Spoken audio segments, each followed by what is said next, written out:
Hello મારા વહાલા વિદ્યાર્થીઓ, આજે આપણે સ્વાધ્યાય 13.2 વિશે અભ્યાસ કરીશું.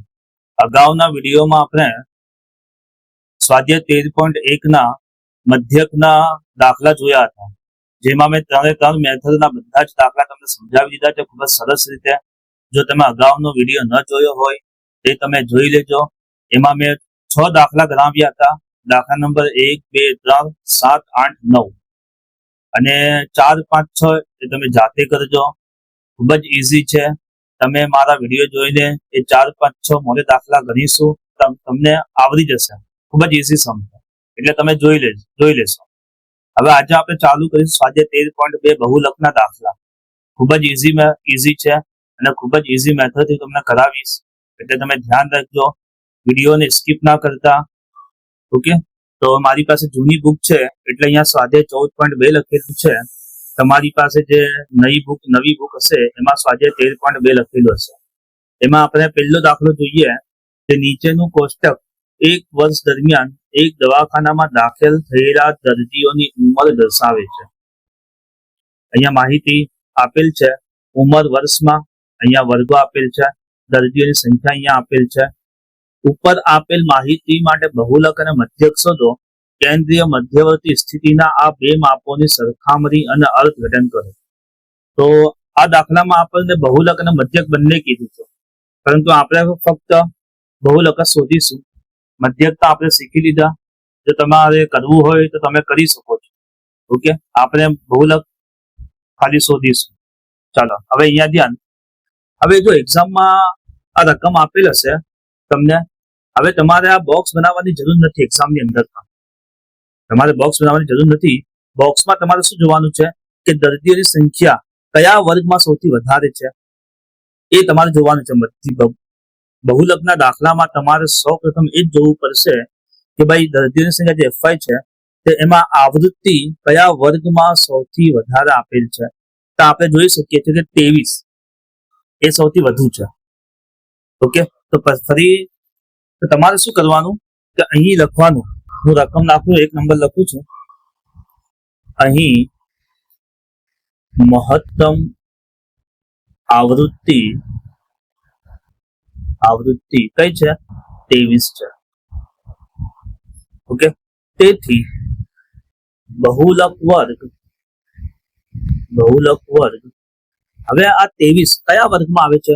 તો આપણને જે રકમમાં જોઈ શકો છો કે 23 કયા વર્ગમાં આવે છે? 35 થી 45. એટલે આ શું થઈ ગયું? બહુલક વર્ગ. તેથી બહુલક વર્ગ 35 થી 45 છે. બધા જ દાખલામાં આ કરવાનું છે તમારે. સૌપ્રથમ મહત્તમ આવૃત્તિ જોવાની, એ લખવાનું. પછી આ મહત્તમ આવૃત્તિ કયા વર્ગમાં આવે છે એ તમારે જોઈ લેવાનું.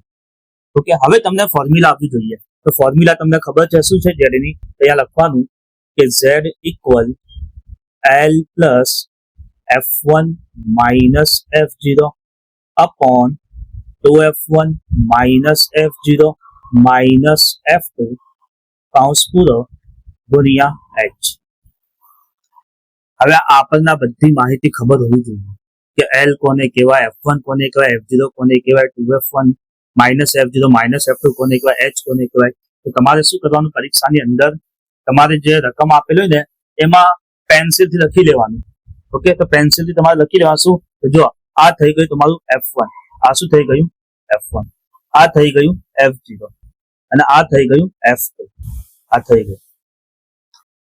જો સળંગ લાઈનથી લખવાનું. જો 0, 1, 2 જે મહત્તમ આવૃત્તિ હોય એને F1 ધારી લેવાનું, અને એની પહેલા જે હોય આવૃત્તિ એને F0, અને F1 ની બાજુમાં જે હોય આ બાજુ જમણી બાજુ જે હોય એને F2 લઈ લેવાનું તમારે. તો 0, 1, 2 બસ આ થઈ ગયું તમારું. અને H તફાવત કેટલાનો છે બધામાં જોઈ લો. તો 15 માંથી 5 જાય તો 10, 25 માંથી 15 જાય તો 10, 35 માંથી 25 જાય છે તો 10. તો આપણે બાદબાકી કરી છે. તો બાદબાકીમાં જો બધાની વર્ગ લંબાઈ કેવી છે? સમાન છે. 10 નો તફાવત જોવા મળે છે આપણને. ઓકે, ચાલો અહીંયા જોઈને ઉપર અહીંયા લખી લેવાનું પેલા કે L શું છે. તો L આપણે શું લેવાનું? L હંમેશા જે વર્ગ ને એ લેવાનું. 35, તો 35 છે તો 35 લઈ લેવાનું. 35. ચાલો હું F0, તો F0 શું છે? તો 21. અહીંયા લખેલું છે આપણે F0 21. F1 શું છે? 23. F1 23. ચાલો F2 શું છે? તો F2 જે લખી લેવાનું, F2 છે 14 અને H શું છે? તો H એટલે તફાવત એટલે 10 એ લખી લેવાનું. ક્લિયર? ખબર પડી ગઈ? હવે આગળ ધ્યાન. હવે શું કીધું છે અહીંયા, જો તમે ધ્યાન આપજો અહીંયા. હવે આપણે જે ઉપર જે કિંમતો લખેલી છે એ સૂત્ર પ્રમાણે આપણે મૂકી દેવાનું. ચલો L મૂકી દો 35 પ્લસ F1. તો F1 શું છે? તો F1 છે 23 મૂકી દેવાનું માઇનસ F0. F0 શું છે? તો F0 21 છે, 21 લખી દેવાનું. ચલો 2F1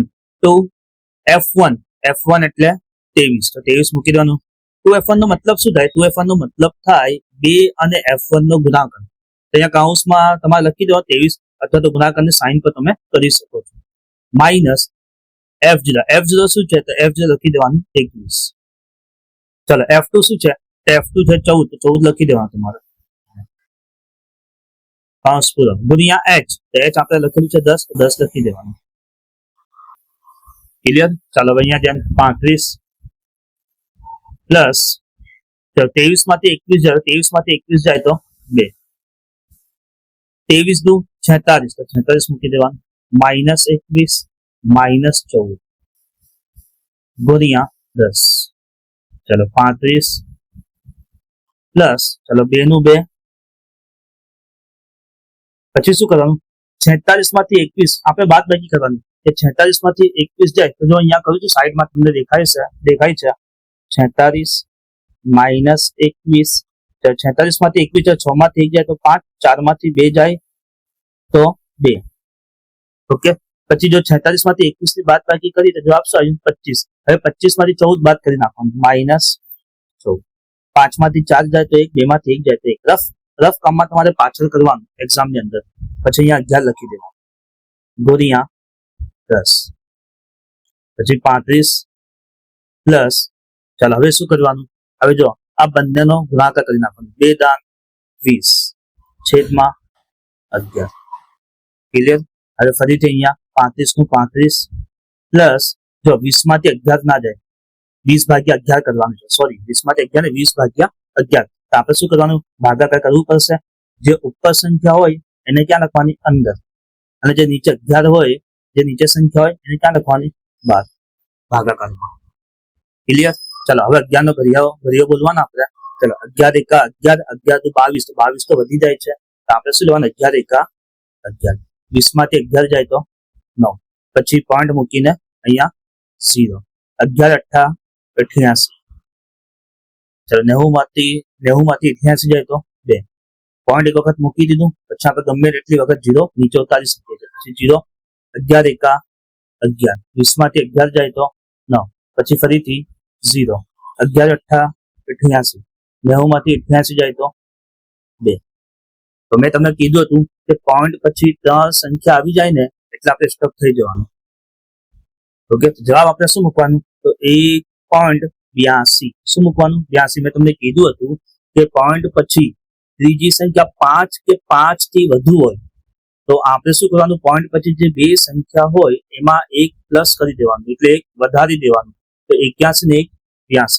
હવે બંનેનું પ્લસ કેવી રીતે કરવાનું? જો એકદમ ઇઝી, જો અહીંયા કરીને બતાવો છો રફ વર્કમાં.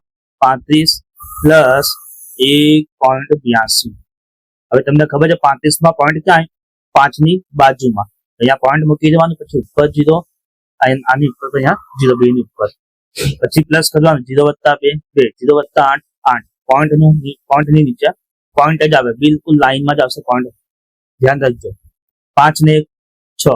3 ની નીચે કશું નથી, 0 મૂકી દેવાનું આપણે. 3 વત્તા 0. જવાબ શું આવ્યું? 36.82. આ તમારું આવી ગયું Z બહુલક. ક્લિયર? જે રફ કામ પર મેં કરેલું છે, ડાયરેક્ટ મેં કોર્સ કશું પણ કર્યું નથી. એક એક સ્ટેપ મેં તમને સમજાવ્યું છે કે જેથી કરીને તમે સમજી શકો.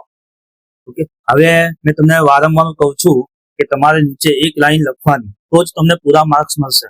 તો અહીંયા શું લખેલું છે કે બહુલક શોધો. અહીંયા લખવાનું માટે બહુલક 36.82. અહીંયા જો કાઉન્સમાં અહીંયા લખેલું છે ઉંમર વર્ષમાં. તો અહીંયા પણ આપણે લખવું પડશે બહુલક 36.82 વર્ષ છે. તો તમને પૂરા માર્ક્સ મળશે. એટલે જેમને 80 માંથી 80 લાવવાનો હોય એમને આ બધી વસ્તુનું ધ્યાન રાખવું પડશે. ઓકે, બધા જ દાખલા 14.2 માં બધા જ દાખલા આવા જ છે. દાખલા નંબર 2, 3, 4, 5. એટલે આ તમને હું હોમવર્ક આપું છું, એટલે તમે કરી લેજો. બરાબર, કઈ પ્રોબ્લેમ હોય તો તમે મને કોમેન્ટમાં લખજો, અને તમને આ મારી વિડીયો કેવી ગમી એ તમે જરૂર ખાસ લખજો. અને વિડીયોને શેર કરજો, લાઈક કરજો, સબસ્ક્રાઇબ કરજો. તમારી સાથે જે વિદ્યાર્થીઓ ભણતા હોય એમને આપણી આ વિડીયોની લિંક તમે શેર કરજો. Okay, thank you.